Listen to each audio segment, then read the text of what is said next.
In the mid-2000s, professionals faced a daily logistical problem. Staying connected meant juggling a separate PDA for your calendar and a standard mobile phone for your calls, weighing down your briefcase with multiple chargers and gadgets. The tech industry wanted to converge these tools. The goal was to squeeze desktop-level software and communication into a single form factor that could actually fit in your pocket. But convergence forced consumers into a tough dilemma. Combining features meant making a choice about what physical and technical burdens you were willing to carry every day. Hardware design at the time came with a strict rule. You could not simultaneously have maximum battery life, a full hardware keyboard, and raw processing power. Because the technology simply couldn't deliver all three at once, buyers had to decide which single capability they were willing to sacrifice to gain the other two. The Qtek 9100, also known as the HTC Wizard, illustrates the severe hardware compromises of this era. It offered features aimed directly at power users, running the advanced Windows Mobile 5.0 operating system and packing a full QWERTY keyboard. But looking at the internal specs, you find a paradox. It attempts to run all of those heavy, desktop-like features on a 200 MHz processor. This decision tree diagrams the resulting fork in the road for buyers. You have to pick your primary goal. Do you lean left toward communication and email, or right toward media and multitasking? Depending on your choice, you have to ask whether that 200 MHz architectural compromise creates a functional mobile office, or if it leaves you with a frustratingly slow pocket computer.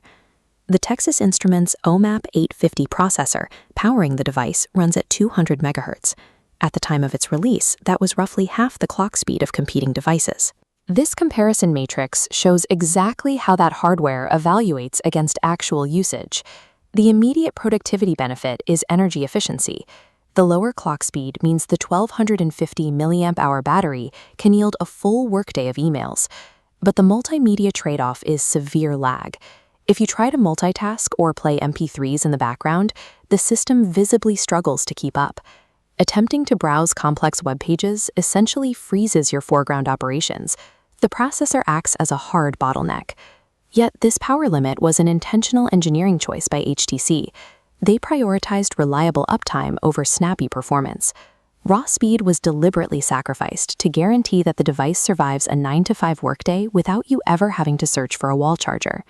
That brings us to the design. The Qtek hides a slide-out landscape QWERTY keyboard right beneath the screen. Having mechanical keys gives you a physical speed advantage when composing long email messages during your busy workday. Adding the slide-out keyboard to our evaluation matrix shifts the focus to physical dimensions. The productivity outcome here is desktop-grade input. You can type long emails and edit Office mobile documents faster than you could on a standard T9 number pad. The physical trade-off is the pocket bulk. Fitting that sliding mechanism inside the chassis pumps the thickness of the device up to a chunky 23.7 millimeters. Introducing mechanical friction and moving parts to a pocketable device also brings long-term hardware risks that solid-state phones avoid. Ultimately, that extra bulk and mechanical vulnerability are the taxes you pay to achieve desktop-grade text input on the go. On the software side, the upgrade to Windows Mobile 5.0 brought a critical enterprise concept to the hardware: persistent storage. Adding this final software layer to our matrix shows another sharp contrast. The productivity outcome is data safety. In older devices, a dead battery wiped your RAM. Now, your critical enterprise data and contacts survive permanently, even if the battery fully drains. But the software trade-off is a clunky user interface. The OS retains legacy PDA elements, meaning you still have to use a flimsy stylus to hit tiny targets on a 2.8-inch screen. The hardware also packs 802.11bg Wi-Fi and Edge connectivity, allowing it to pull down direct push exchange email constantly. The hidden cost of that connectivity is power drain. Leaving Wi-Fi active drains the battery exponentially, requiring you to manually toggle the radio off when you aren't using it. Achieving high software reliability and constant connectivity requires you to actively micromanage the device's quirks and power states. This quadrant chart maps out exactly where this device belongs. We have processing power on the y-axis against input efficiency on the x-axis. Based on our evaluation, the Qtek 9100 lands firmly in the bottom right quadrant, highly efficient but poor at handling media.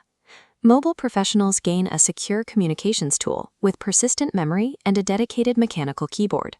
What you must accept is adopting to a bulky pocket footprint and remembering to manually manage your Wi-Fi toggles to survive the workday.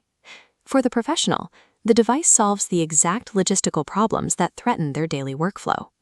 For a multimedia enthusiast, the initial appeal is obvious. You get access to Windows Media Player 10 and a large color screen. But the fatal trade-off catches up quickly. The 200 MHz bottleneck ruins complex applications like Skype and causes high-resolution video playback to stutter. You're left with two very different user experiences. On one side, seamless communication. On the other, constant buffering. Do not buy the Qtek 9100 if raw processing power or media consumption is your primary need. Invest in this device only if your primary currency is text input, email reliability, and data safety.